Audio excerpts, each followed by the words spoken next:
Yo después te voy a tener que poner aquí o... Sí, mira, acá es así.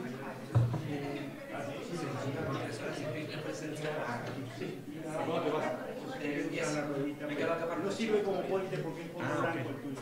Buenísimo. Ah, vale, pues entonces nada, ya. Sí.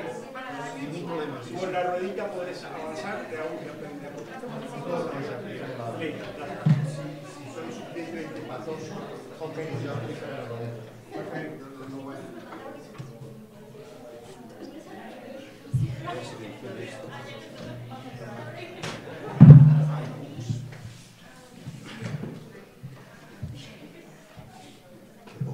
¿O 60 minutos? Sí. O sea, lo que puede pasar es que les puedes dar la opción de interrupción. Sí, Y entonces, sí. Somos pocos, sí. Sí, eres la primera del día, entonces seguramente va a ir llegando. Hola, hola, hola. Pero yo Ahí creo se que escucha, está ¿no? bien, así Sí. que te interrumpa. Hola, buen día a todas las personas que vinieron, qué lindo. Retomamos entonces el segundo día del Congreso número 11 de Sobre México. ¿No? No está apagado. Hola, hola. Hola. Hola, hola, hola. Sí, no sé. Lo que pasa es que está bajito esto. Hola, hola. Ahí va. Entonces, yo soy Isidro Zuluaga, estoy a cargo de la organización de este evento. Realmente no estoy a cargo, la que está a cargo es Alejandra Villegas, que es la coordinadora general. Pero yo parezco como el que estoy a cargo. También desde hace 2 largos meses soy director del Departamento de Economía. Cuando me quería quejar con nuestro invitado, keynote speaker, que él me dice que él hace 5 largos años es vicerrector en la universidad.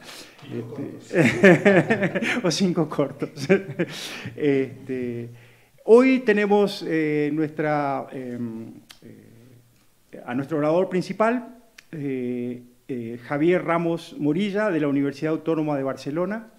Este es parte del acuerdo que siempre hacemos con Roberto Vélez, que es el director ejecutivo del Centro de Estudios Espinosa Iglesias, que desde que empezamos Sobre México forma parte del equipo de Sobre México, ¿no? Y lo que siempre buscamos es, en nuestro caso, fomentar la discusión de esta agenda de movilidad social, de pobreza, de desigualdades, ¿no? Y siempre invitamos al que quiera traer otro speaker con otras temáticas, mucho más que bienvenidos, ¿no? Así que, Roberto, es un gusto volver a estar en un congreso, volver a tener un keynote speaker de primer nivel. Así que te dejo el floor. No, muchísimas gracias, Isidro. Como siempre, bueno, buenos días a todas y a todos. Como siempre, es un gran gusto estar aquí. Como decía Isidro, desde hace 11 años, cada año, con una conferencia y también con la posibilidad de organizar alguna mesa sobre movilidad social, pero independientemente de eso, siempre la convocatoria de Sobre México incluye componente de movilidad social de igualdad de oportunidades, y eso a nosotros desde el CEI pues nos gusta mucho. Yo creo que es un congreso que a lo largo de estos 11 años se ha consolidado como el más importante en el área, y nosotros estamos y seguiremos estando encantados de colaborar con esta iniciativa. Pues bienvenido, Xavier. ¿Cómo funciona este mundo? Ya sabemos cómo funciona, es decir, vas a congresos, conoces gente, tomas una cerveza y le dices, ¿quieres venir a México? Y Xavier aceptó venir a México, y me dio muchísimo gusto. Como ya había mencionado Isidro, ya llevas 5 años como vicerrector en la Autónoma de Barcelona, pero no te tenemos aquí por eso, sino que te tenemos aquí por tu trabajo de investigación como catedrático de Economía de la misma universidad, con un poco más de años de trayectoria. Y bueno, y Xavier se ha especializado o ha estado produciendo en torno a temáticas como igualdad de oportunidades, misma movilidad social, todo el análisis de transmisión intergeneracional de ventaja económica, pero también evaluación de impacto de programas y políticas públicas, economía laboral, ¿no? Entonces, tiene una vasta producción académica en esos ámbitos, y entre otras cosas ha recibido reconocimientos como el premio El John W. Kendrick al mejor artículo publicado en la Review of Income and Wealth en 2019, justamente un artículo titulado Equality of Opportunity in Four Measures of Well-Being, ¿no? Entonces, pues tenemos aquí con nosotros a un especialista en las materias que nos interesan en el centro y que afortunadamente en este congreso también son de interés no únicamente de la organización, sino de muchas y muchos de los que vienen a presentar. Y pues no me queda más que darte la bienvenida y cederte la palabra y tú poner las reglas como tú quieras para la interacción con el público. Bienvenido, Xavier.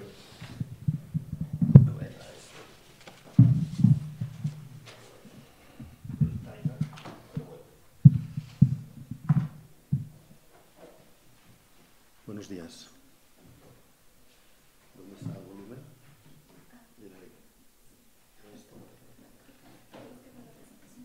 No, la presentación ya la puedo abrir, pero... ¿No le podemos, ¿me escuchan bien ahora? Ale, ¿no le podemos No. subir el atril? No, está bien, está bien. ¿Ah, ese ya es el máximo?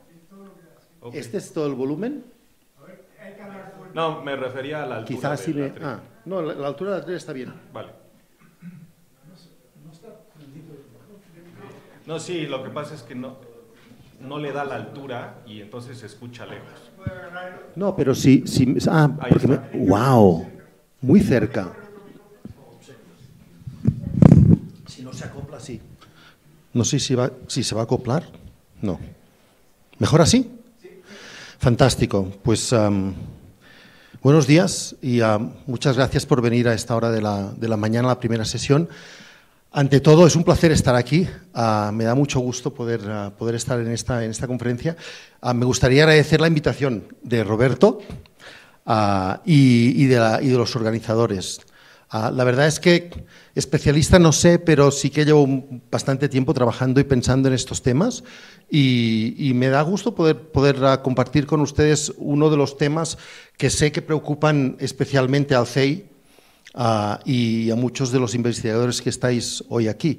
Me supo mal no poder estar ayer en las sesiones, estaba volando desde Barcelona, porque algunas de las sesiones donde se presentaron papers de este tema y de temas similares fueron ayer por la mañana, me consta, pero en cualquier caso espero que la sesión de hoy complemente algunas de las investigaciones que se mostraron ayer. Sin más, dejadme que os cuento un poco qué es lo que he preparado para esta sesión, que ha querido ser... no os voy a contar un paper solo, llevo trabajando un tiempo en igualdad de oportunidades, pero me consta, porque somos buenos amigos, que Vito estuvo el año pasado aquí hablando de igualdad de oportunidades, con lo que descarté hablar de igualdad de oportunidades, pero voy a hablar de algo que está muy relacionado, está íntimamente relacionado con igualdad de oportunidades, que es la transmisión intergeneracional de ventaja económica.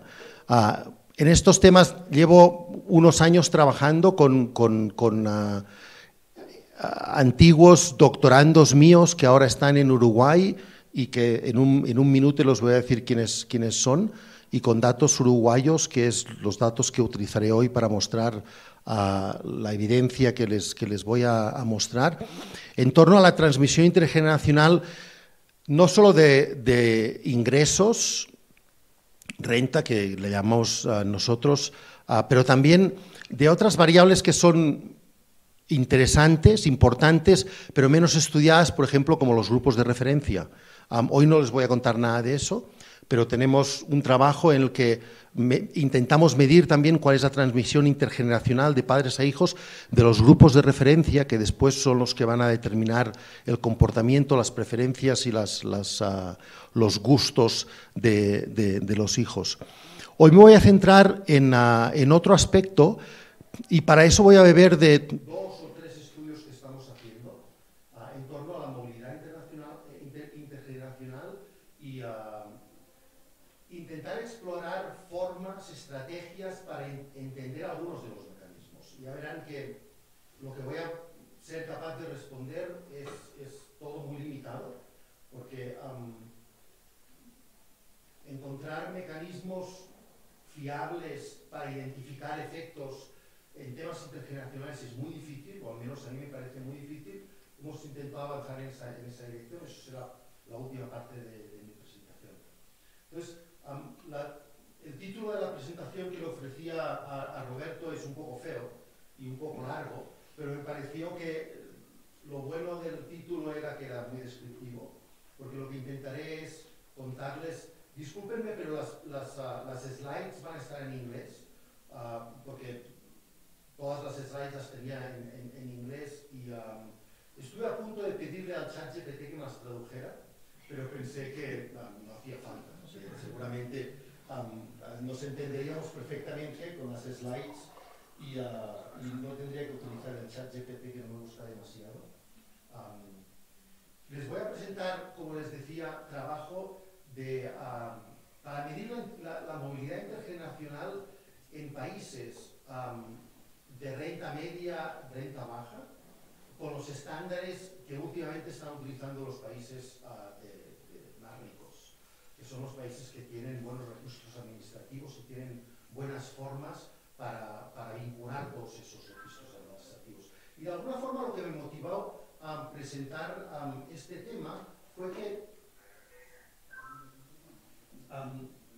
estoy viendo que en algunos de los países, ahora sí, ahora me oigo yo y todo. En algunos de estos países últimamente ya se están utilizando estos datos.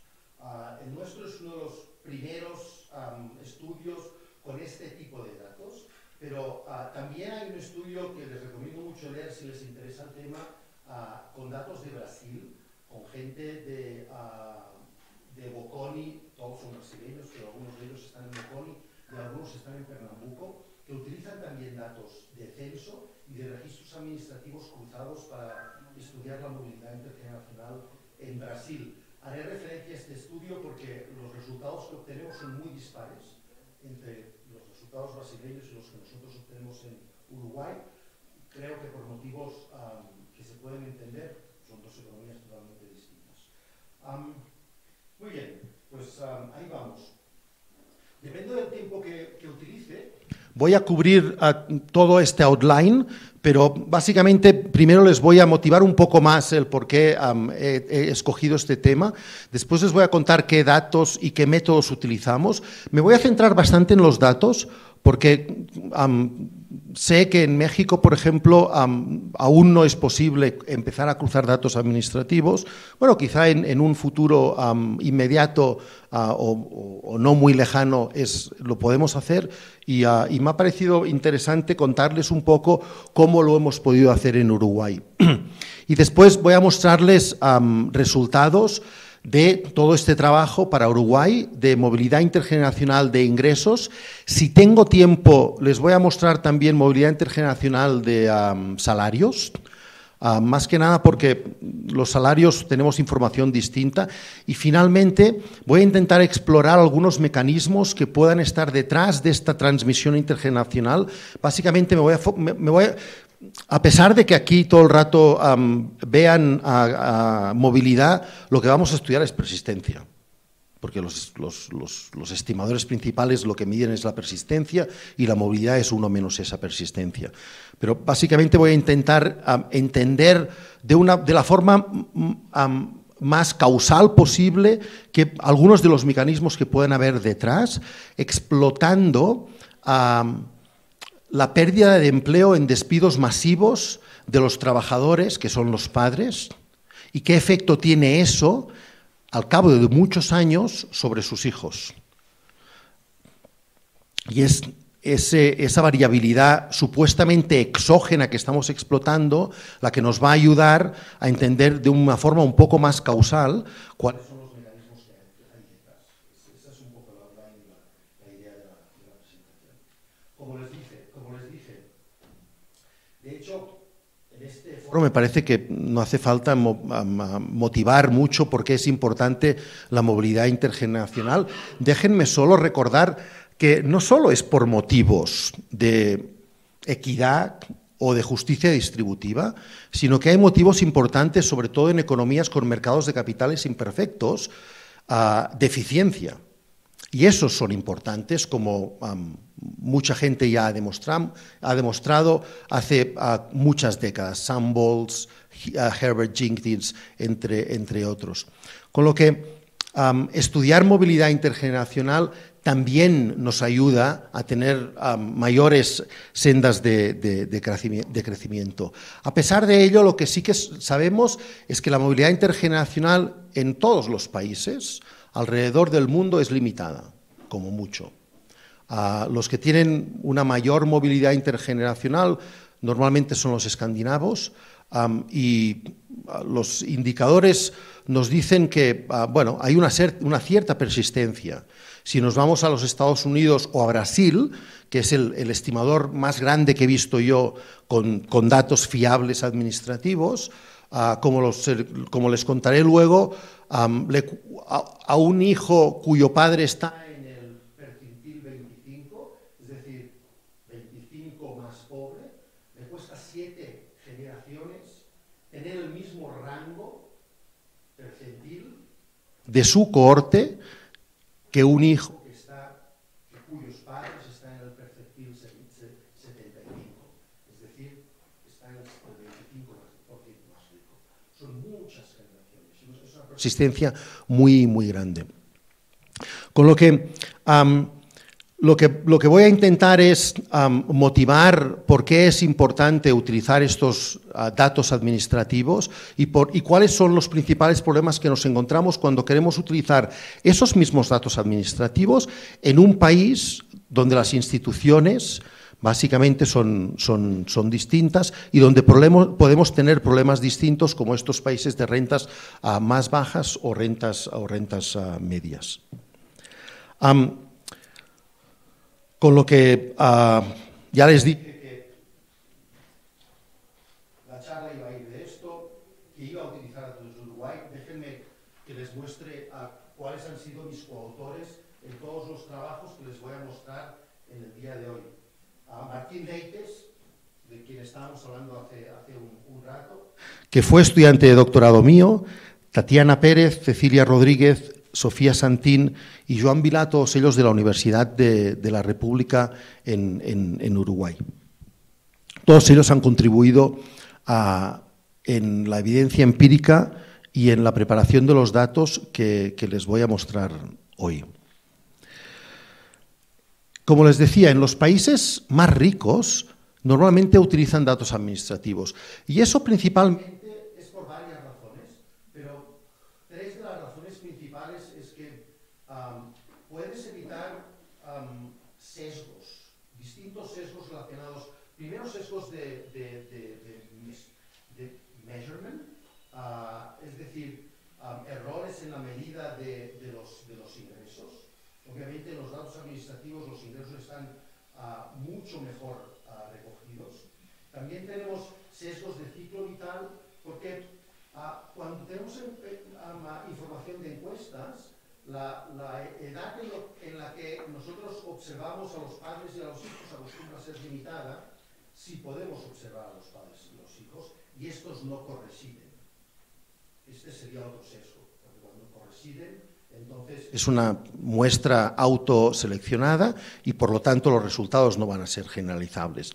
Pero si no nos preocupamos en la corresidencia, normalmente las edades no van a ser la misma, la del padre y la del hijo, y por lo tanto la correlación que hay entre las rentas o los ranks del padre y el hijo va a depender de que a uno lo estamos observando quizá al final de su carrera productiva, a los 60 años, y al otro al principio de su carrera productiva. Lo que hace que estas correlaciones sean distintas, normalmente menores, hay un sesgo de atenuación, en contraposición a observar los dos en el mismo momento del ciclo vital. Cuando tenemos datos administrativos de las vidas laborales o de los registros de impuestos de estos individuos a lo largo de grandes periodos, estos sesgos los podemos evitar. Los podemos evitar o los podemos atenuar. Ya verán que lo que nosotros hacemos aproximarnos el máximo a una edad ideal de 40 años que es donde, o cuando este sesgo es menor. De hecho, el paper de 2014 de Rush, Chetty y compañía para Estados Unidos tiene un gráfico muy bonito en el que estiman la correlación de los ranks, esto me cuesta decirlo en castellano, pero ya me entienden, ¿verdad? La posición relativa que cada individuo ocupa en la distribución de su cohorte y año. ¿Sí? A eso le voy a llamar rank. De los ranks de los padres y los hijos a lo largo del ciclo vital de los dos. Y se ve que tiene una forma de U invertida. Y el estimador principal, el mayor, es cuando los dos tienen 40 años. Y esto es lo que estamos intentando aproximarnos nosotros. De hecho, este es un viejo resultado de Hayden y Solon en un paper del Journal of Labor Economics de los 80. Pero aparte de eso, cuando tenemos muchos datos, cuando nuestra muestra es muy grande, a diferencia de tener muestras de las encuestas de hogares, por ejemplo, donde podemos tener algunos miles de datos, cuando tenemos cientos de miles de datos o millones de datos, entonces podemos utilizar técnicas distintas, técnicas que nos permitan entender mejor las posibles no linealidades y estimarlas de forma no paramétrica. Y por lo tanto ganamos en entender qué es lo que sucede no en media, que es lo que normalmente mostramos, sino a lo largo de la distribución de la renta. Ya les voy a mostrar algunos estimadores que no están del todo de acuerdo con lo que se encuentra para países más ricos. Por lo tanto, ¿qué sucede cuando tenemos los mismos datos en países más pobres, como Uruguay o Brasil? Son los dos únicos países que yo conozca que han hecho estudios de movilidad intergeneracional con datos administrativos y con ingresos totales. Hay un estudio en Chile que utiliza datos de la Seguridad Social, pero eso es solo para salarios. Y hay un estudio muy incompleto para la India que también utilizan datos de la Seguridad Social. ¿Cuáles son los principales retos que nos encontramos cuando tenemos los mismos datos que los países ricos, pero los queremos utilizar en países que tienen instituciones distintas, que son países más pobres? El principal es el sector informal, que de hecho este también es un problema que tienen muchos países ricos. España mismo, que conozco bastante bien, el mercado informal, que no lo llamamos así, porque es un país rico y por lo tanto lleva otros nombres, shadow economy y esas cosas, ¿no?, que son como bastante más elegantes, pero es lo mismo. Depende de los estimadores, está entre el 18 y el 25%. En Uruguay es el 33%. Aquí, según me informé antes de venir, entre el 40 y el 50%. Bueno, o sea, esto mismo lo encuentran países ricos. Lo que pasa es que con que no está encima de la mesa, lo ignoran. Y por lo tanto, lo que les voy a contar yo hoy y tiene la implicación de que para esos países seguramente las estimaciones están sesgadas. Porque obviamente si vamos a utilizar datos administrativos o de la Seguridad Social o de Hacienda, de los impuestos, de la renta, eso solo nos da información del mercado formal. Y por lo tanto hay un montón de gente, o la misma gente que de forma transitoria está en el mercado formal, que también está trabajando en el mercado informal, o que nunca ha trabajado en el mercado formal y siempre ha trabajado en el mercado informal. A estos últimos nos va a costar muchísimo más de recoger. Y les voy a contar que si nuestros estudios son imperfectos es porque nos cuesta mucho encontrar a estos. Los brasileños tienen una forma de hacerlo que yo creo que es imperfecta, pero bueno. Con lo que, para solucionarlo, lo que hacemos nosotros es estimar e imputar los salarios principalmente en el mercado informal, utilizando algoritmos un poco más sofisticados que modelos lineales simples de mínimos cuadrados ordinarios hipersaturados, que lo que hacen es overfitting y por lo tanto nos lleva a resultados indeseables. Vamos a utilizar modelos de random forest aquí, siguiendo los algoritmos de Susan Ace. Otro problema que tenemos, y este es el segundo, es que si utilizamos como base los datos de registros administrativos, obviamente eso no es representativo de la población. Entonces, ahora me importa el soporte, no tanto la distribución en cuanto a las rentas que cada uno de estos individuos tiene, sino piensen solo en el soporte, porque al final lo que vamos a utilizar son estos ranks. Sí, no vamos a utilizar, ya les enseñaré también un estimador con log income, con log de la renta, que es muy parecido. Pero a mí me va a preocupar, porque la literatura últimamente está ahí, porque los estimadores son más estables, etcétera, etcétera, y porque Chetty empezó con eso y por lo tanto hay mucha inercia. Con la asociación intergeneracional de la posición relativa de los padres y los hijos. La relación de los ranks, que lo llamaré IRA por comodidad, aunque es el nombre inglés. Si lo que me preocupa es el IRA, es decir, qué posición ocupan esta gente en la distribución, tengo que tener una distribución completa para no tener el IRA sesgado. Y si solo tengo información del mercado formal, la posición relativa que ocupan estos individuos va a estar sesgada. Porque a los individuos informales no los voy a tener en el soporte de la distribución. Y por lo tanto voy a tener una distribución muy sencilla, donde el más pobre va a tener 1 sobre n y el más rico va a tener n sobre n. O 1 y el más rico 100. Y va a ser homogénea y lineal, si queréis. Pero eso no es lo representativo, porque ahí tienen que haber huecos. Entonces, lo que vamos a hacer nosotros es incorporar datos de la gente que está en el mercado informal, de las encuestas de hogares, para construir el soporte, solo el soporte, que sea más representativo.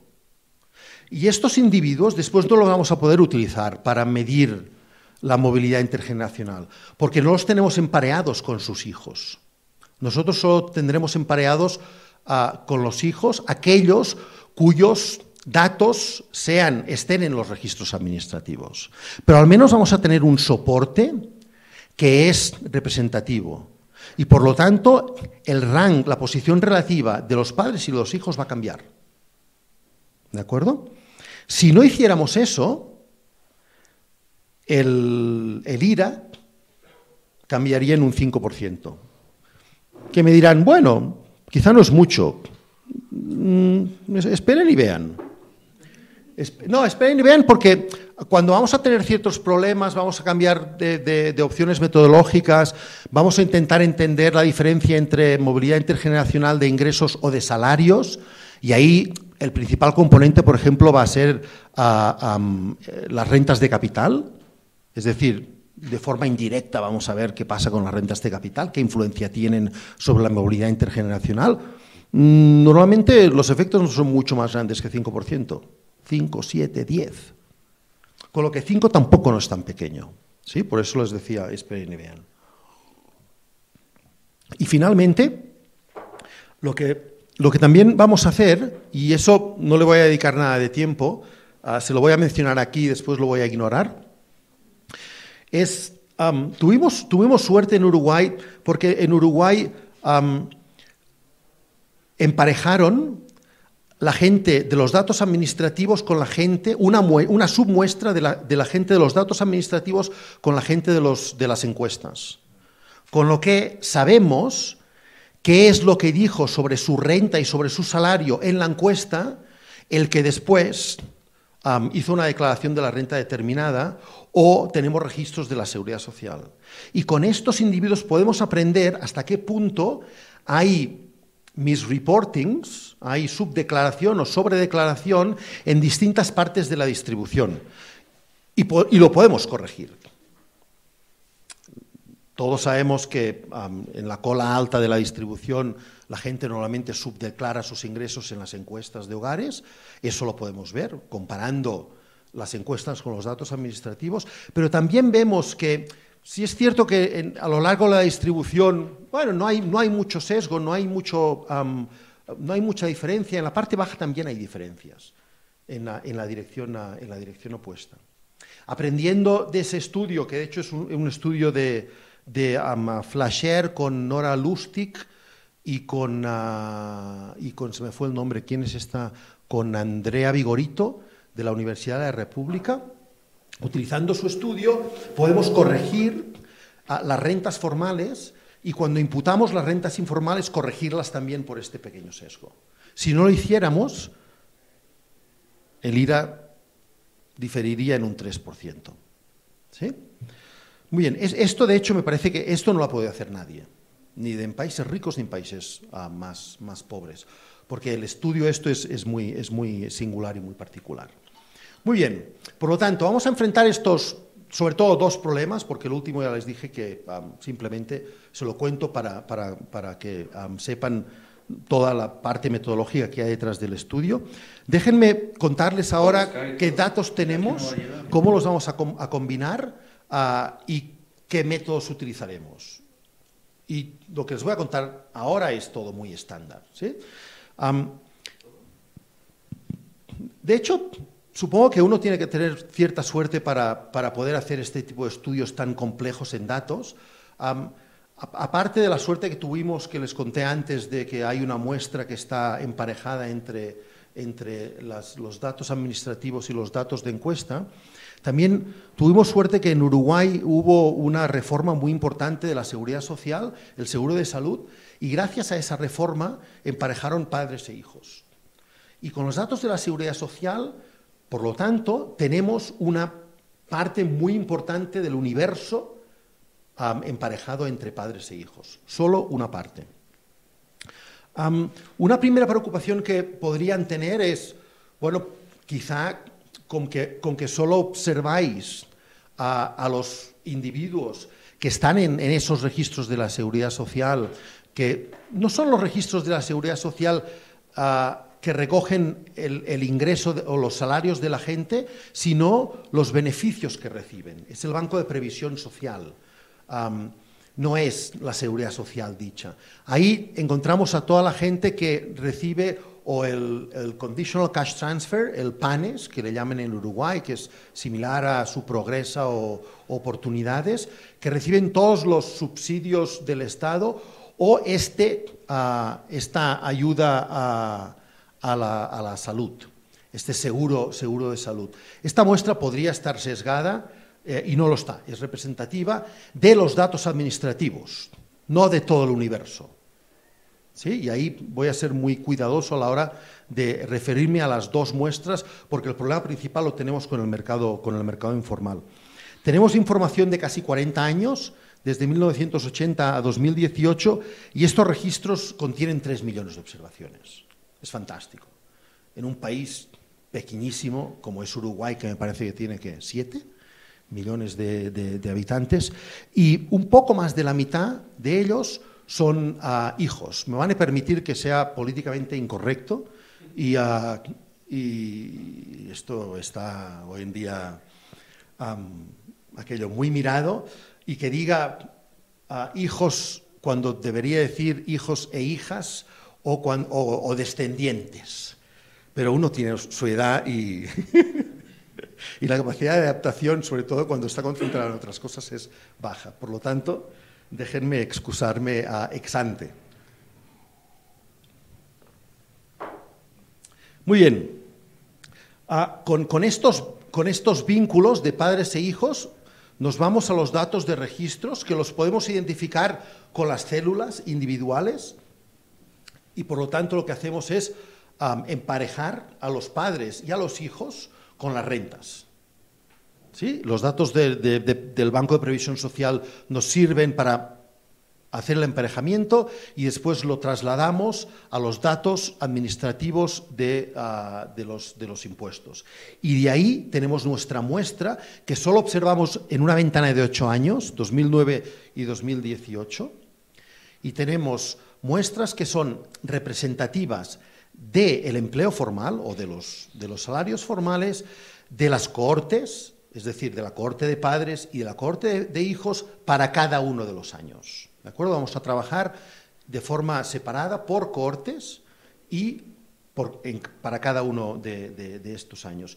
Nos vamos a quedar con la renta como les diré a continuación, del padre que gane más, cuando los observamos a los dos, no siempre los observamos a los dos, y en las edades que están más cercanas a los 40, para evitar el life cycle bias.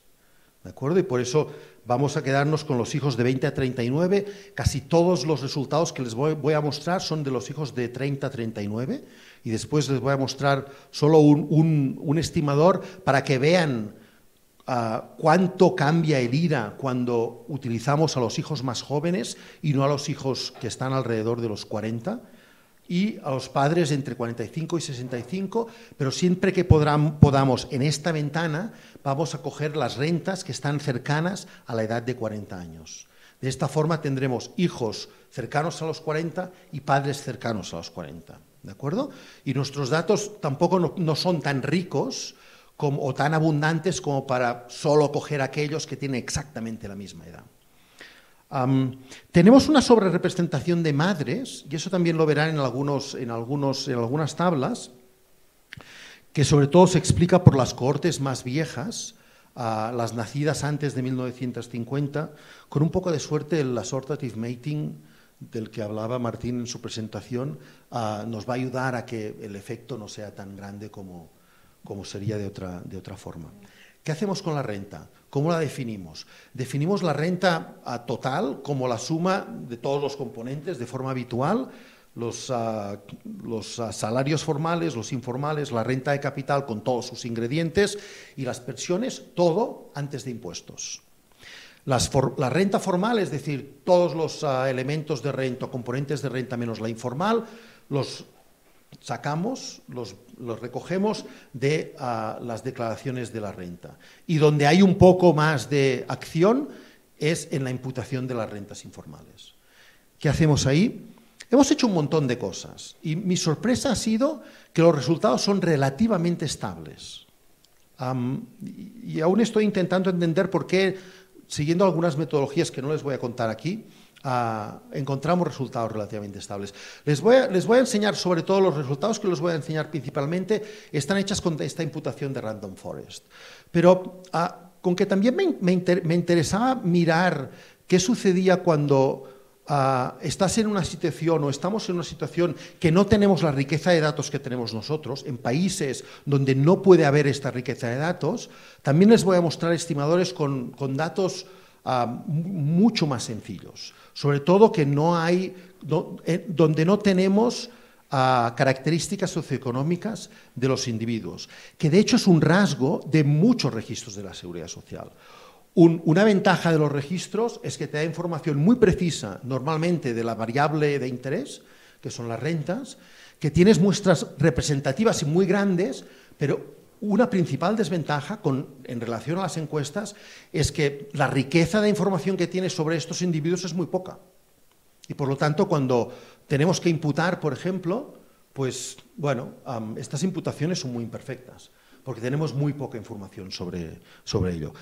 Y me gustaría responder, y es lo que mostraré después, qué pasa cuando la información que tenemos es bastante más pobre de la que nosotros podemos tener aquí.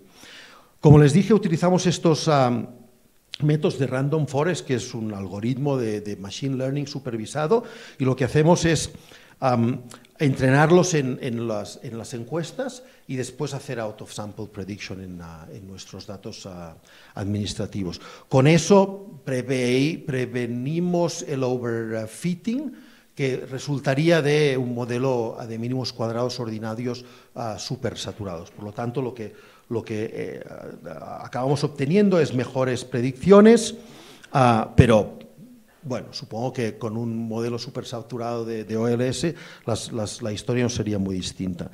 Y las variables que nosotros tenemos en las dos bases de datos, fíjense que aquí lo importante es que para hacer la predicción, con que tenemos que entrenar el modelo en los datos de encuesta, que es donde tenemos la variable de ingreso informal, para después llevarlo a los datos administrativos, tenemos que tener las mismas variables en los dos bases de datos, ¿sí? Normalmente las encuestas no es ningún problema, porque ahí recogemos todo tipo de información. El problema son los registros. Y las variables que nosotros nos coinciden en los dos son sexo, edad, 3 niveles de educación, 19 regiones, 8 variables de sector productivo y la decila de los ingresos formales. ¿De acuerdo? Por cierto, sí, Pedro, me olvidé de decirles al principio, pero siéntanse libres de interrumpirme y preguntar cuando y cómo quieran. Dime. Hicieron el ejercicio también de intentar imputar los ingresos formales que observamos en los dos, un poco para ver el sesgo que están metiendo en imputación, o aproximar el sesgo que están metiendo en imputación. Estamos en ello. Aún no. Es parte de este trabajo, es work in progress, y básicamente tenemos el trabajo montado y tenemos que hacer mucha robustez para asegurarnos que las cosas funcionen. Sí. Algo similar es lo que hace Brito para Brasil, Brito y compañía, Sampaio y compañía para el estudio de Brasil. Y ellos utilizan, de hecho, ahí hemos compartido tecnología, porque hemos intercambiado las tecnologías de Random Forest para asegurarnos que hacíamos cosas similares, y ellos hicieron las pruebas y en principio a ellos les salió bien. Espero que a nosotros también nos salgan predicciones que sean fiables para los datos que ya tenemos, que son los formales. Sí, gracias. ¿Alguna pregunta más, ya que estamos? ¿No? Más que una pregunta, hay un artículo sobre Chile que estiman la elasticidad y el rank y hacen el ejercicio de imputación justamente. Y lo que encuentran es que cuando usas el rank y haces este ejercicio de imputación, logran recuperar como el 95% de la correlación rank. Entonces, justamente sería bueno como ver ese... Sí. Este es el artículo de Chile que utilizan los datos de la Seguridad Social para salarios, ¿verdad? Sí. Gracias. Para mirar hasta qué punto esto es robusto a otras opciones, lo que haremos es simplemente intentar predecir los ingresos informales, suponiendo que la productividad de los individuos en el mercado informal es un porcentaje de la productividad de los individuos en el mercado formal cuando los observamos. Y ahí vamos de 0 a 100, es decir, suponiendo que cuando observamos un 0 en los registros administrativos, esta gente no trabaja, o trabaja y no es nada productiva en el mercado informal, o 100. Es decir, está trabajando y su productividad y por lo tanto el salario en el mercado informal es igual que en el mercado formal. Y ahí verán que todo es muy estable. Y de ahí un poco a veces mi sorpresa. Pero esto son buenas noticias porque quiere decir que cuando no tengamos esta riqueza de información, con este tipo de supuestos, bueno, podemos sacar estimadores que no están muy lejos de los mejores estimadores que podemos tener. Como les decía, la segunda preocupación que teníamos es construir esta distribución, este soporte que le llamamos la distribución de referencia. De referencia porque es la que nos sirve para calcular la posición relativa que ocupan los padres y los hijos recuerden, la distribución de los ingresos de cada cohorte y cada año. ¿De acuerdo? Como les argumenté antes, claramente con los ingresos formales o registros formales no tenemos un soporte que es representativo y lo que hacemos es aprender de las muestras que tenemos de las encuestas para incluir en el soporte de los datos administrativos aquellos individuos que observamos siempre en el mercado informal. Porque cuando observamos a un individuo con al menos un registro formal en nuestra ventana de 8 años, a ese individuo ya lo tenemos. Y sabemos que si lo observamos una vez, en los otros 7 años, ese individuo no ha trabajado en el mercado informal. Seguramente lo habrá hecho en el mercado informal o estará fuera del mercado laboral. Pero a ese individuo sí que lo tenemos. Estará en la cola de la distribución.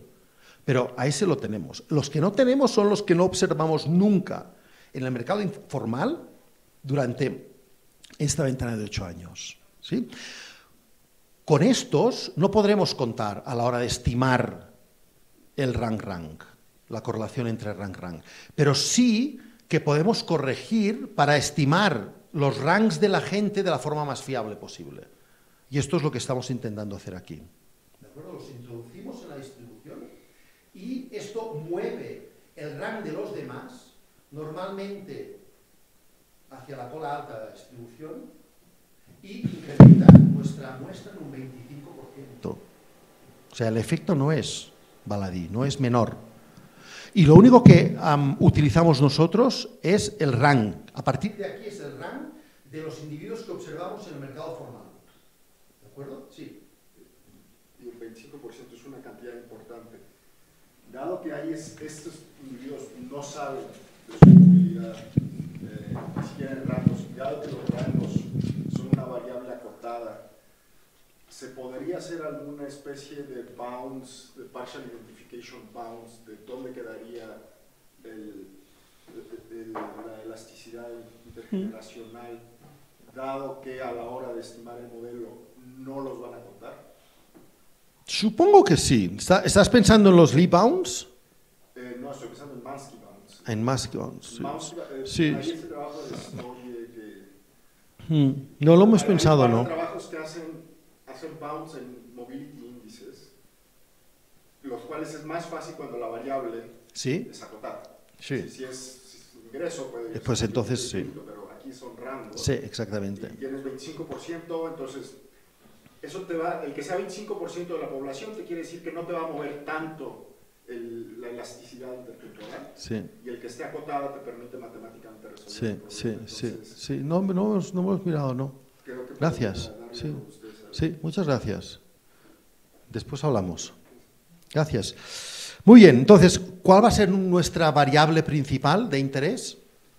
Van a ser estos ranks, ¿sí? Que de hecho no es el rank exacto, sino es el percentil que ocupan en la distribución, por lo tanto va a ir de 1 a 100.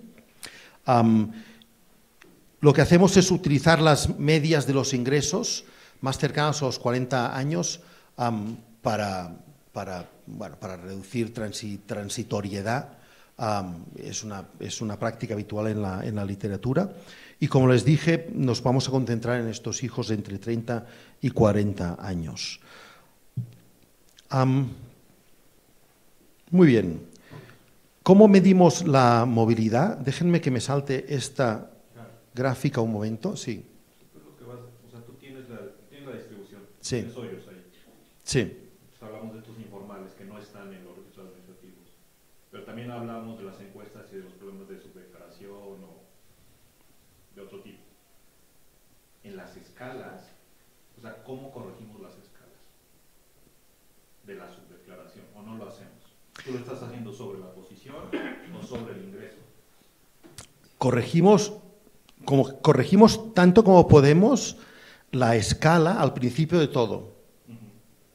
Y después los metemos en los datos administrativos para corregir el rank. Entonces, en tanto y en cuanto la corrección...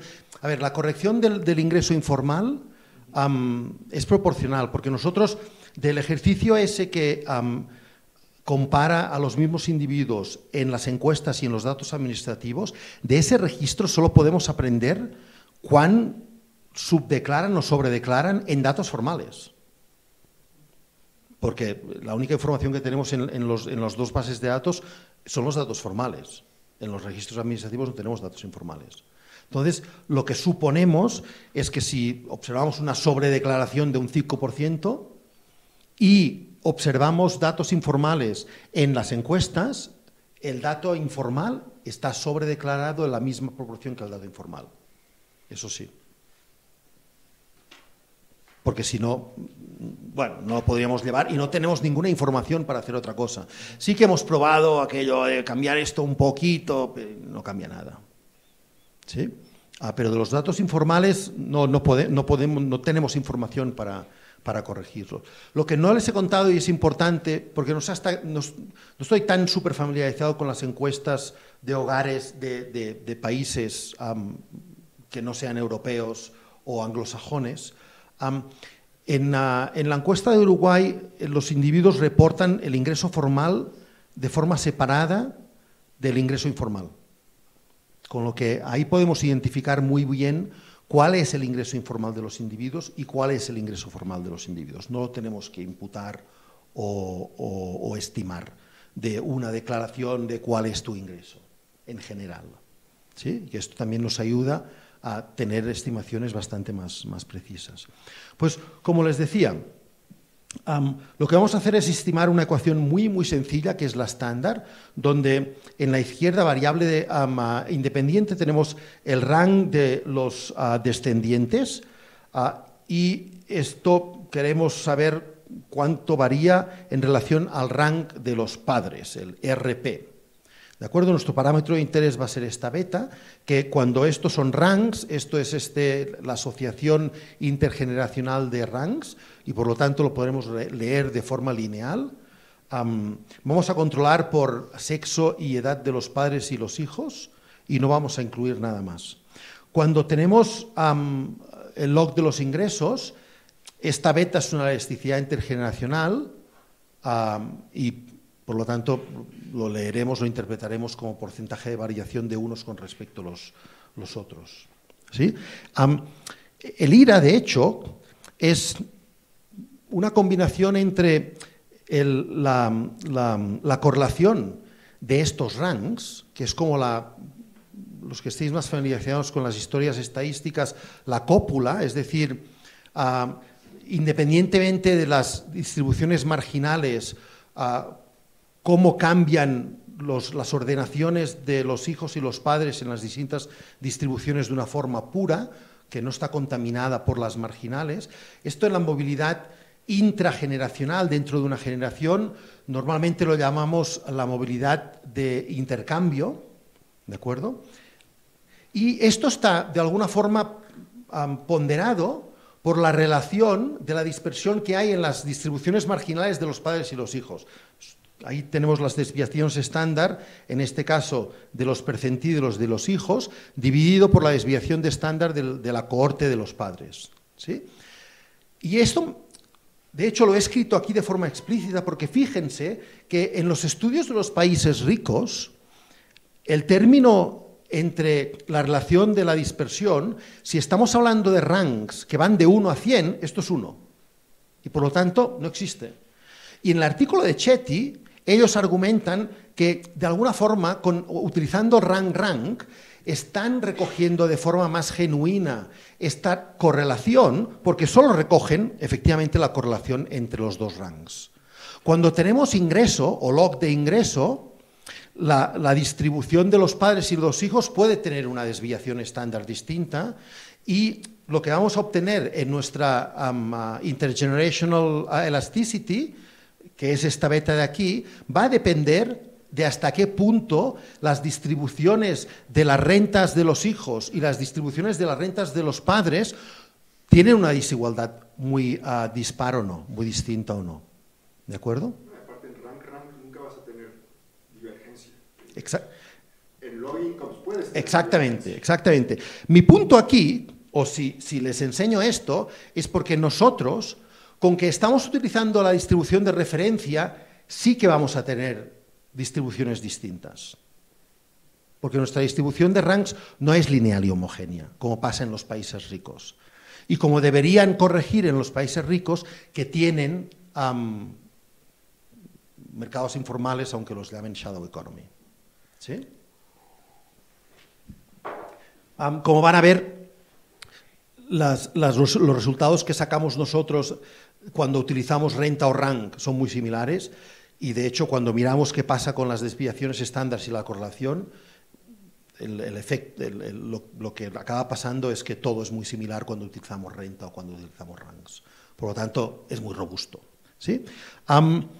No tendré tiempo, pero si salen después preguntas, con los ingresos lo que hacemos es analizar distintas IRAs por distintos grupos poblacionales, son cohortes de edad, y ahí vamos a cambiar el intercepto, esta alfa de aquí, y la pendiente, la beta. Porque, de hecho, la literatura se fija sobre todo en la beta para entender qué pasa con la movilidad intergeneracional. Pero el alfa, que ha quedado como un poco más apartado, es muy importante si queremos entender cuáles son las oportunidades que tienen estos hijos. Porque cambios en el alfa, como muestra el gráfico de la derecha, sin cambiar betas, implica que el rank esperado de los hijos, o si aquí tuviéramos lock incomes, las lock incomes esperadas de los hijos son muy distintas, sin cambios en las betas. Es decir, que si solo entendemos por movilidad intergeneracional qué pasa con la beta, la conclusión sería la movilidad intergeneracional no ha cambiado o no es distinta entre dos grupos poblacionales, pero la renta esperada de distintos hijos para los padres que tienen un nivel de bienestar determinado o de prestigio social o de ventaja comparativa, que es lo que tenemos en el eje horizontal, es distinto. Pero los dos tienen el mismo grado de movilidad intergeneracional, ¿de acuerdo? Con lo que es, bueno, es un mensaje que no acaba de cuadrar. Y por eso también nosotros daremos importancia a las alfas, sobre todo en el estudio donde utilizamos la pérdida del empleo, porque vemos que parte de la acción pasan en las alfas, ¿sí? Muy bien, voy súper mal de tiempo, porque me faltan 10 minutos para cumplir la hora y les quiero contar muchas otras cosas. Pero, por lo tanto, déjenme que acelere un poco, ¿de acuerdo? Un poco de evidencia sobre qué es lo que encontramos. Y aquí, con que esto es relativamente estándar, bueno, me voy a enfocar en mensajes principales y comparaciones. La primera columna es, de hecho, el baseline. Si me preguntaran qué pasa en Uruguay, les diría, rank es .28. Eso tiene varias interpretaciones, dos de ellas es si el padre incrementa su posición relativa en 10 posiciones, es decir, salta de decil, el hijo lo hace en 2,8. O la interpretación que les daba antes. A un hijo cuyo padre está en el 25% le cuesta 3 generaciones llegar a tener el mismo rank del hijo cuyo padre está en el 75%. A los brasileños les cuesta 7, porque su IRA, rank es .55.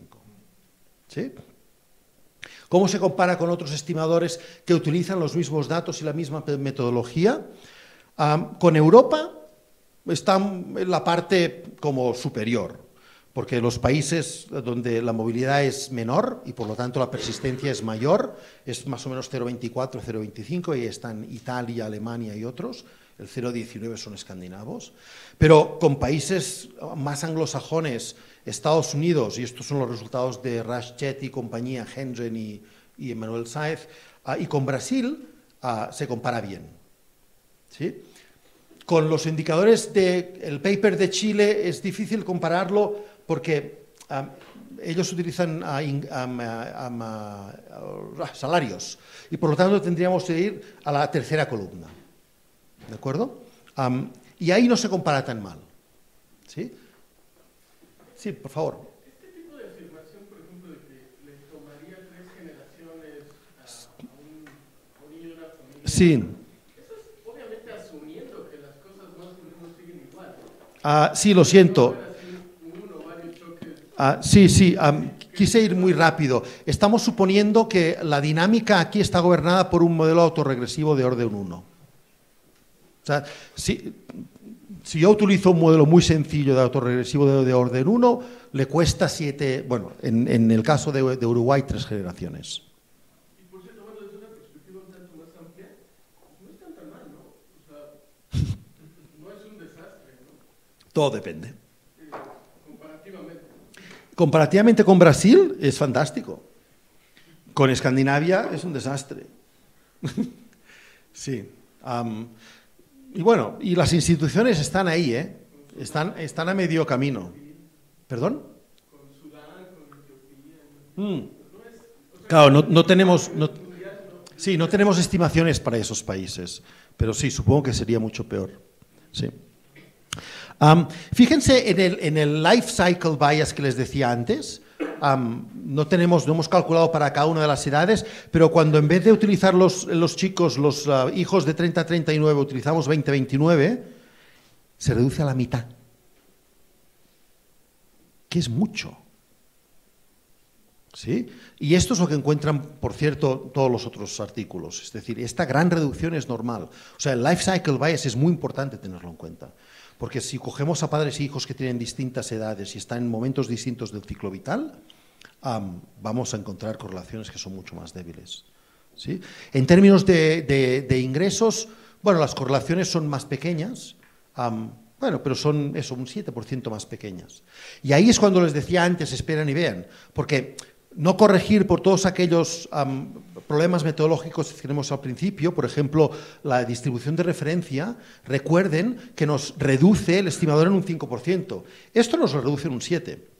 Y aquí de forma indirecta, es muy poco preciso, pero de forma indirecta podemos tener una idea general de cuál es el impacto de las rentas del capital sobre la transmisión intergeneracional de persistencia, porque la principal diferencia entre estas dos definiciones de renta son las rentas del capital. ¿Sí?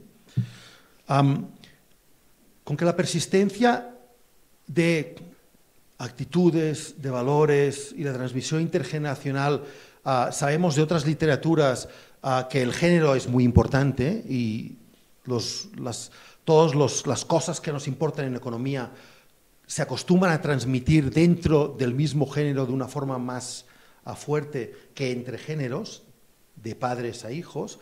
Hemos querido ver si la transmisión intergeneracional de ingresos también sigue este patrón.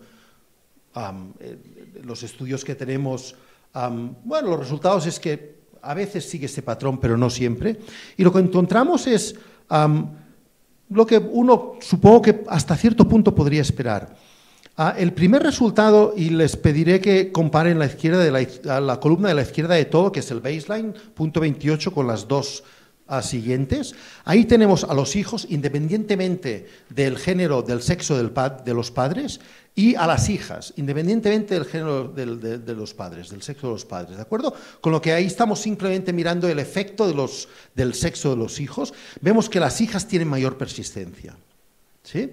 Si cruzamos el sexo de los dos, es decir, padres, padres, hijos, hijos, y nos vamos a la última columna, que es hijas con madres, vemos que este es la persistencia mayor. Es decir, todo está explicado por este punto 31.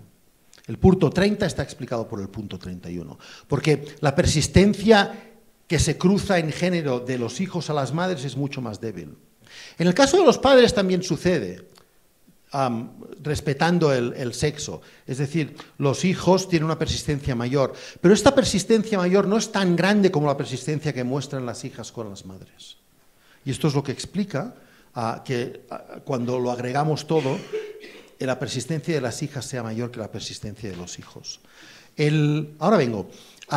Curiosamente, y hasta cierto punto me sorprendió, si comparan la cuarta columna con la séptima, es decir, esta de aquí con esta de aquí, verán que los estimadores son muy parecidos, es decir, el sexo de los padres no importa. Cuando lo que hacemos es agregar el sexo de los hijos y miramos la influencia de los padres, el estimador es el mismo. Con lo que sobre todo lo que importa es primero el sexo de los hijos y después el sexo cruzado, si es el mismo o no es el mismo. Sí. Sí, estos números, punto 2, 8, 1, etcétera, ¿son correlaciones Pearson o qué son?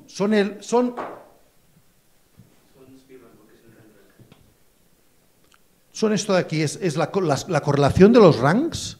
¿Qué? La correlación, son como los Pearson correlation de los ranks, pero ponderado por la desigualdad en la distribución de los ranks de los hijos y de los padres.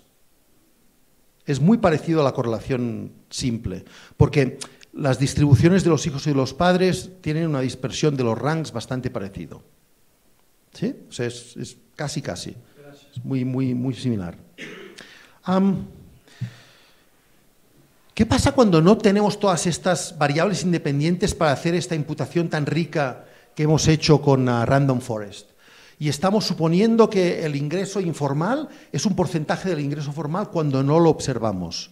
Para aquellos trabajadores que observamos al menos una vez en los registros administrativos. Aquí hicimos todo el rango de 0 a 100, es bastante lineal, aunque esto no lo demuestre, pero fíjense que aquello en la izquierda tenemos el baseline. Cuando estamos suponiendo que el ejemplo más extremo es este 0%, es decir, cuando nosotros observamos en los registros administrativos un 0, que tiene 0 ingresos formales, estamos suponiendo que este individuo en el año, se me acabó la hora, en el año ingresó 0. ¿De acuerdo? El 100% quiere decir que estamos suponiendo que se fue al mercado informal a trabajar y que cobró exactamente lo mismo que nosotros observamos en el mercado formal. Y el 50% es que le imputamos solo el 50% del ingreso medio de esta ventana de 5 años, ¿de acuerdo?, del mercado formal. ¿Sí? A mí me sorprendió en un principio que estos estimadores no estuvieran mucho más lejos de este punto 28. Esto es una diferencia entre un 7 y un 10%, que me parece relativamente poco. Brito y compañía hacen lo mismo para Brasil, encuentran diferencias de más de un 20%, cuando suponen que cuando no se observa un ingreso formal, el individuo en el mercado informal cobra lo mismo que en el mercado informal. Ellos no suponen nunca que no cobra nada. Y con todo y eso, les sale que la correlación es un 20% inferior. Esta es una de las cuestiones que me sorprendió a mí, y después cuando voy a mirar qué pasa con la correlación rang-rang, es decir, cuando analizo con mis datos estas 3 variables, estoy señalizando la pantalla y no lo ven, estas 3 variables, lo que veo es que en las 2 distribuciones esta variable y este ratio son muy similares.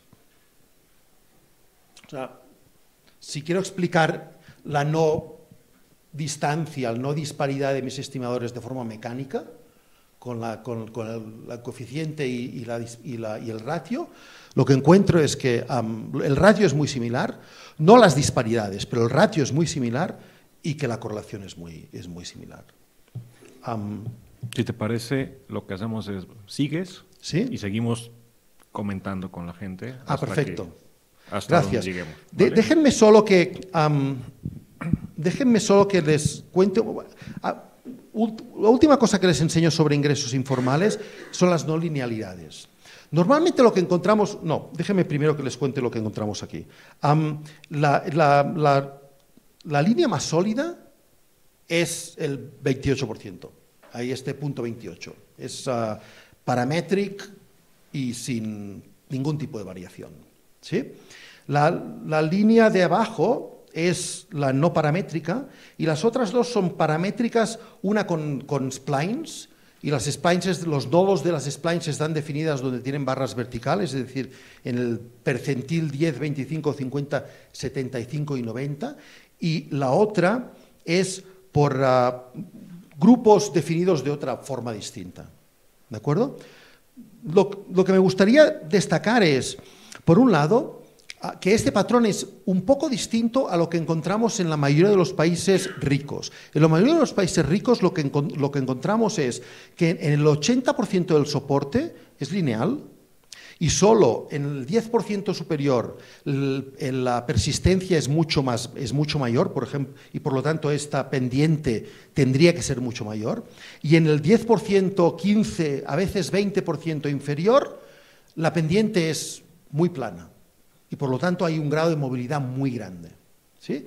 En la parte superior hay un grado de persistencia muy grande, en la parte inferior hay un grado de movilidad muy grande. Y en el 80% medio, la movilidad es la correspondiente básicamente a ese país. ¿De acuerdo? Nosotros encontramos algo ligeramente distinto. Dependiendo de, cómo midimos estas no linealidades, la que a mí más me gusta es la no paramétrica, porque entiendo que es la que puede recoger de una forma más sutil los distintos cambios que hay a lo largo de la distribución. Lo que sucede en la parte más baja, yo no me preocuparía demasiado porque creo que ahí tenemos algún problema de datos, pero lo que sí que me gustaría destacar es que nosotros básicamente encontramos distintas pendientes por debajo o por encima de la mediana. que es esta barra del medio del 50%, ¿sí? Esta marca el percentil 50. Sobre todo encontramos eso. Y depende de cómo aproximemos estas no linealidades, sí que encontramos un poco más dependiente en la parte superior, pero no es tan exagerado como en la mayoría de los países ricos. Y eso no sé si son buenas o malas noticias, pero al menos son distintas, los patrones son distintos a los que encontramos en los países más ricos. Muy bien, déjenme saltar todo esto, que es renta, hay ingresos, y déjenme simplemente contarles muy rápidamente cuál es la idea detrás de la estrategia de identificar posibles mecanismos de una forma un poco más causal. Elaborar sobre lo que les dije anteriormente. La idea principal es identificar los individuos que son despedidos en empresas que hacen un despido masivo. Y un despido masivo lo vamos a definir como una empresa que despide más del 30% de sus trabajadores. Esto interpretamos que es un shock exógeno al individuo, y por lo tanto estamos detectando pérdidas, supuestas pérdidas de renta, de ingresos de estos padres, y queremos entender cuál es el impacto de esta pérdida de ingresos sobre los hijos. Y dependiendo en qué edad al hijo recibe este shock, vamos a suponer que el canal de transmisión es uno o otro. Y dependiendo de si el padre es más rico o más pobre, vamos a suponer que el canal de transmisión es uno o es otro.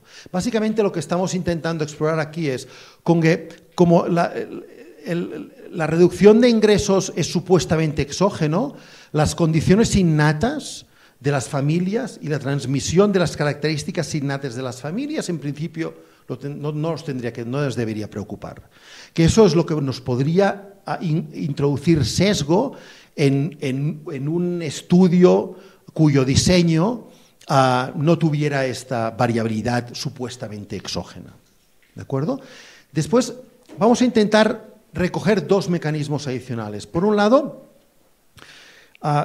si el shock en la renta de los padres se produce cuando el hijo está en edad escolar, vamos a suponer, siguiendo Becker y Toms del 86, que es el modelo de transmisión intergeneracional, que esto va a afectar sobre todo a los padres en mercados de capital imperfecto, los padres que no tienen acceso a los mercados de capital y por lo tanto tienen que dejar de invertir en sus hijos y ahí hay una misallocation.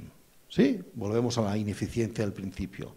¿De acuerdo? Por lo tanto, lo que yo esperaría, no es lo que vamos a encontrar, es que este efecto sea mayor para los hijos cuyos padres están en la parte alta de la distribución y no en la parte baja de la distribución. Y después, si es una historia de capital humano o de networks, esperaría que el efecto sobre todo fuera más importante si es capital humano cuando los hijos están en edad de escolarización primaria y secundaria y no cuando los hijos están entrando en el mercado laboral, porque entonces el padre pierde las redes y no se las puede transmitir. Y ahí vamos a encontrar evidencia sugestiva de que algo así puede estar sucediendo. ¿De acuerdo? Esto es lo que básicamente les quiero contar a continuación. Para identificar si tenemos como una primera etapa, si esto fuera un IV, ¿no? La primera etapa sería, vale, fantástico, tú me estás diciendo que hay un shock que es exógeno y que tiene un resultado en la renta de los padres, en el ingreso de los padres. Bueno, demuéstramelo. Para mirar si esto es así, vamos a utilizar este Panel Event Study, que simplemente nos va a decir cómo cambian el ingreso de los padres antes y después del shock. Y ahora les voy a mostrar que efectivamente cambian. Y después vamos a enriquecer el modelo del IRA que les mostré antes para ver cuál es el impacto de este Parental Job Loss, que es el PJL, es Parental Job Loss, el momento en el que el padre pierde el empleo debido a un despido masivo, ¿de acuerdo? Si tiene efectos sobre el intercepto o la pendiente, el alfa o el beta. Y nos va a preocupar estas alfa prima y beta prima, ¿de acuerdo? Y van a ver que gran parte de la acción la vamos a encontrar en la alfa prima, en el intercepto, lo van a cambiar, ¿de acuerdo? Muy bien, esto ya se lo conté, para que vean que la variabilidad que estamos explotando es suficiente, rica, y que no estamos simplemente recogiendo algunos cambios muy puntuales. Aquí tienen el número de empresas que en el periodo 2000-2012, que es nuestro periodo de observación, hacen estos despidos masivos, y en el lado de la derecha tiene el número de trabajadores que están afectados por estos números masivos. ¿De acuerdo? El pico en el 2001-2002 se debe a la crisis. Pedro. También observan de qué rango o de qué rank son estas personas que están siendo despedidas. Sí, por eso podemos estimar esta segunda ecuación. ¿Sí? Muy bien. Lo que vamos a hacer es comparar no a los padres que son despedidos de forma exógena con los demás padres, sobre todo para incrementar nuestra eficiencia. Vamos a hacer un emparejamiento, un matching one-to-one, un emparejamiento 1 a 1, y vamos a utilizar como grupo de tratamiento a los padres que tienen las mismas características, estas características de aquí, pero que no han sido despedidos, y los vamos a comparar con estos. ¿De acuerdo? ¿Qué pasa con el ingreso de los padres? Se reduce. Si excluimos el 2001-2002, no solo porque es la crisis, sino porque nos permite irnos más para atrás, porque el primer año de observación, recuerden, es el 2000, y si excluimos estos nos podemos ir un poco más para atrás. Vemos que antes del shock los ingresos son relativamente estables, después del shock, en media, ¡pum!, los ingresos bajan mucho. Por lo tanto, esta primera etapa nos funciona. Ahora queremos ver cuál es el impacto de este shock negativo en el ingreso de los padres sobre el ingreso de los hijos, el rank, en nuestro caso, ¿de acuerdo? Y para eso corremos las segundas regresiones. Estas son las especificaciones más sencillas, donde no intentamos hacer análisis de heterogeneidad por edad, y vemos que lamento que la constante, que es el alfa, no esté mostrada, pero la constante básicamente es el intercepto de salida, ¿de acuerdo? En otras partes están, mira, aquí lo tenemos mostrado, es aproximadamente depende de la especificación, entre 30, 25, 30, 35, ¿sí? El alfa prima es la primera fila, el parental job loss, y lo que vemos es que este alfa prima normalmente es negativo y nos está indicando que un shock tiene un efecto de una pérdida de aproximadamente 2 percentiles para el hijo. Es decir, todos los hijos pierden 2 percentiles. Estamos reduciendo el alfa, el intercepto, y no estamos cambiando la pendiente. ¿De acuerdo? Cuando miramos a ver qué pasa en la pendiente, que es esta interacción entre el ranking de los padres y el parental job loss, lo que vemos es que no tiene ningún efecto. Este de aquí es la beta, que es un 22.21, no cambia la pendiente. Es decir, el shock, la pérdida no cambia la beta. La pendiente no la modifica. Lo único que modifica es el intercepto. Estaríamos en una situación similar a esta. Uy, perdón, me voy. Estaríamos entre la línea roja y la línea azul. ¿De acuerdo? Estaríamos modificando en 2 percentiles sobre el percentil. Estas slopes, estas pendientes. ¿Sí? Cuando intentamos entender qué pasa en la edad en la cual el hijo recibe este shock, las cosas se complican un poco más. Y yo les pediría que se concentraran en la especificación en la columna tercera. Las otras, bueno, es para ver un poco si hay mucha o poca estabilidad. que no encontramos mucha estabilidad, y eso a mí me preocupa un poco, pero bueno. Pero ahí tenemos las mismas variables. Lo único que estamos haciendo aquí es interactuar nuestras variables de interés con ciertos rangos de edad, que se corresponden a la primaria, la secundaria sobre todo, y después individuos que entran en el mercado de trabajo, a partir de los 18, 25 años y más de 25. ¿Sí? Y como ven, lo que está sucediendo aquí, que son los únicos asteriscos que tienen, son estos dos coeficientes de aquí. Es decir, de nuevo, que el padre pierda el empleo está afectando a los hijos de primaria, de final de la primaria, 10 a 13 años, y a los hijos que están saliendo de la educación y entrando en el mercado de trabajo. Con lo que, bueno, de alguna forma, aunque no entiendo por qué solo afecta a los hijos de la primaria y no a los de secundaria, lo que nos está sugiriendo es que seguramente aquí hay parte de un mecanismo de transmisión de capital humano, que estos hijos lo están perdiendo, y parte de un mecanismo de networks, pérdida de redes y de contactos, que están perdiendo los hijos del 18 a 25. A continuación... Xavi, nada más una cosa que me perdí. Es, o sea, tú dices... Voy a pescar a todos esos que vengan de empresas donde al menos el 30% han sido despedidos, ¿no? Sí. Y luego dijiste, y además, esa caída se mantiene excluyendo los años de la crisis. Sí. Esa parte, a ver, explica, ¿por qué te interesa eso? O sea, ¿es para aislar el efecto? Quitar la crisis. La crisis. No, la crisis no la quitamos, de hecho. La tenemos en cuenta. La crisis la tenemos en cuenta, ponemos dummies porque tiene un efecto un poco más grande. Nuestra idea es recoger toda la variabilidad exógena. Y entendemos que en la crisis parte de la variabilidad puede no ser tan exógena. Sí, okay. La intentamos controlar. Los resultados son robustos. Meter o no meter la crisis. Okay. Pero los resultados que les estoy enseñando son para todos los años. Dime, Pedro. Un poco regresando a la historia de las pendientes y el efecto sí. que tuvo en las pendientes.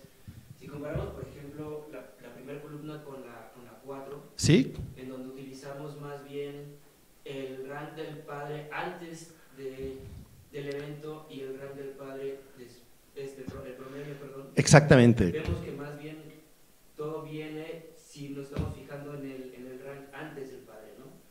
Entonces, lo que me preocupa un poco es si más bien el efecto viene, o sea, si regresamos a la slide anterior, ¿sí?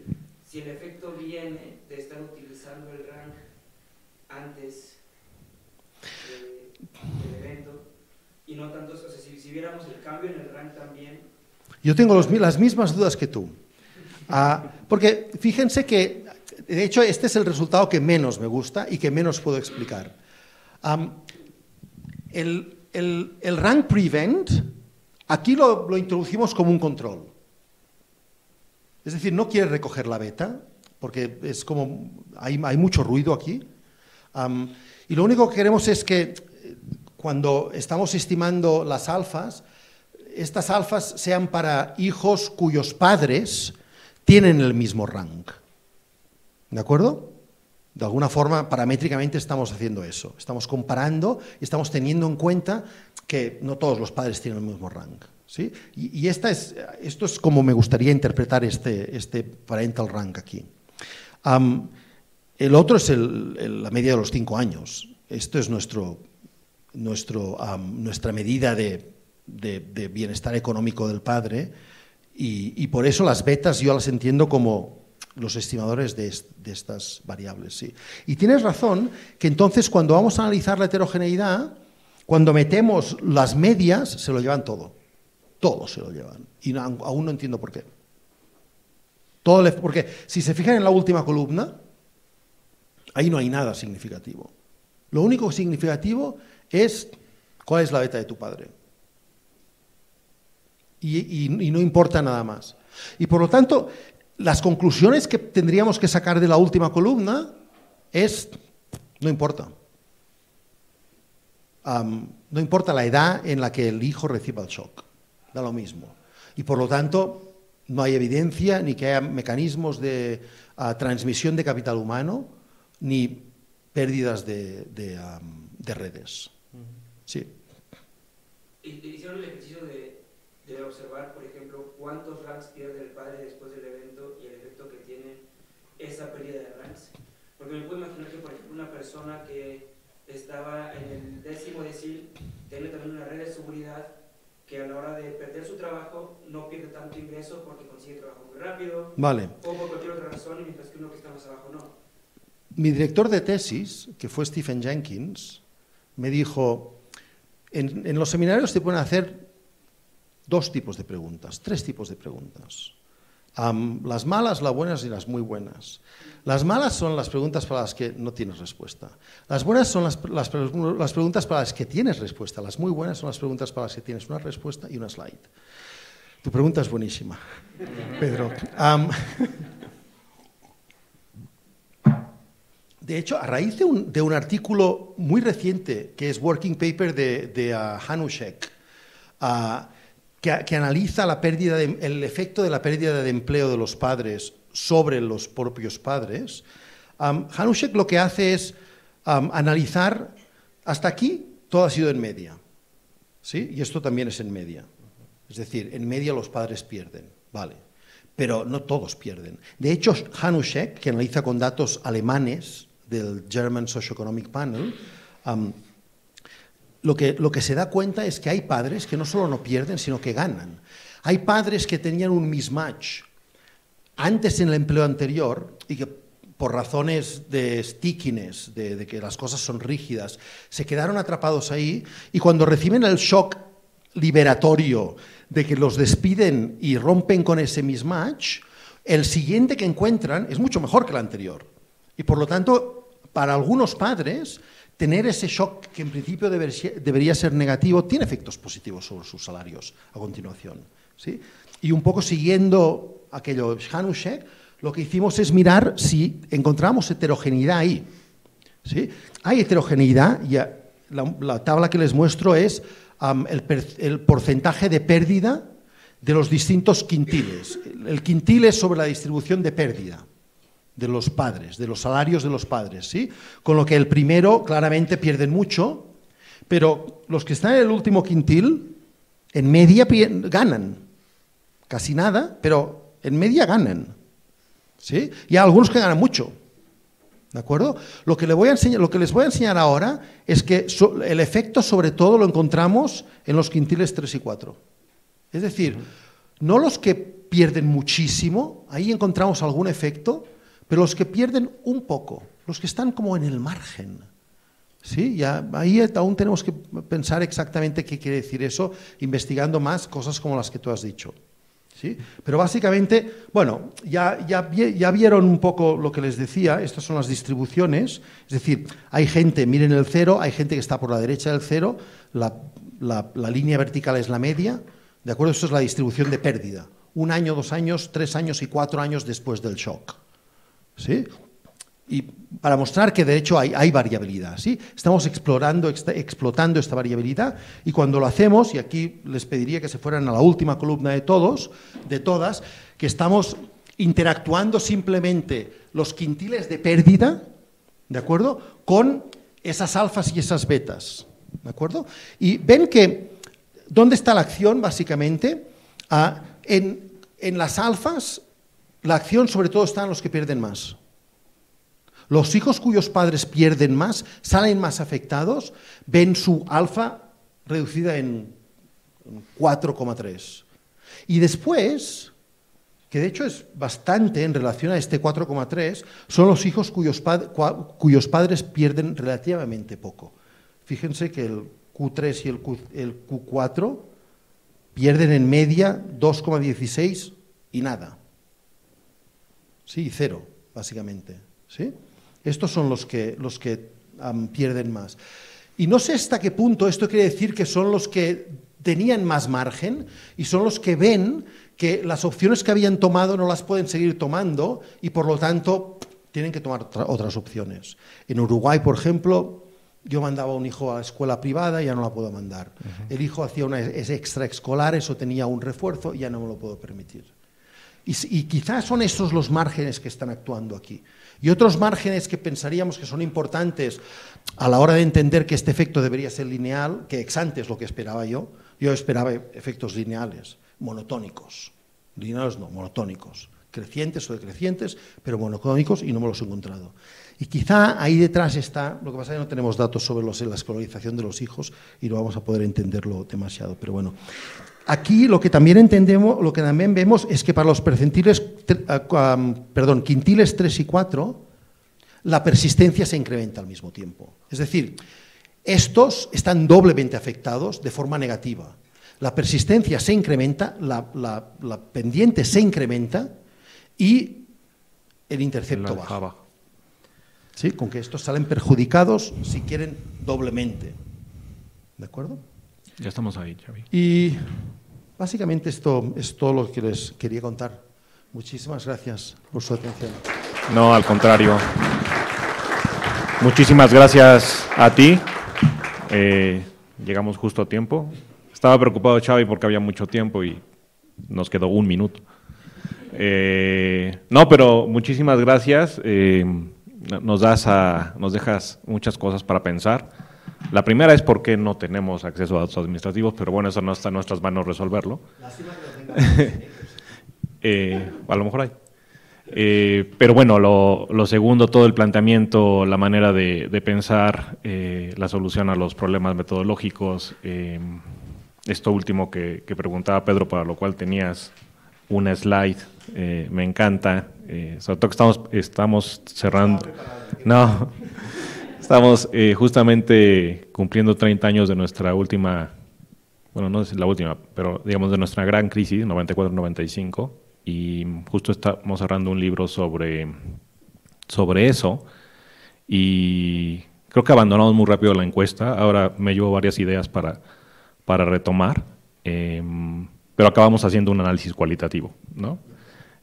Unas historias de vida, y este tipo de planteamiento de la alfa y de la beta es el tipo de resultados que te encuentras en el análisis cualitativo cuando la gente te describe qué pasó, desde el punto de vista de provisión, como desde el punto de vista de personas que estaban estudiando y que dependían de los proveedores, ¿no? Entonces, muy interesante. Entonces, muchísimas gracias, y Xavi va a estar por aquí. A mí me toca presentar en un ratito, entonces pueden aprovechar cuando yo esté presentando para salir y platicar con Xavi más animadamente. No, los invitados, estaré encantado. Me gustaría ir a las sesiones. Claro que sí. Muchas gracias. Nos vemos en ¿cuánto tiempo, Isidro? Pero seguimos ahora con la entrega de premios. Ah, perfecto. Vale. Gracias.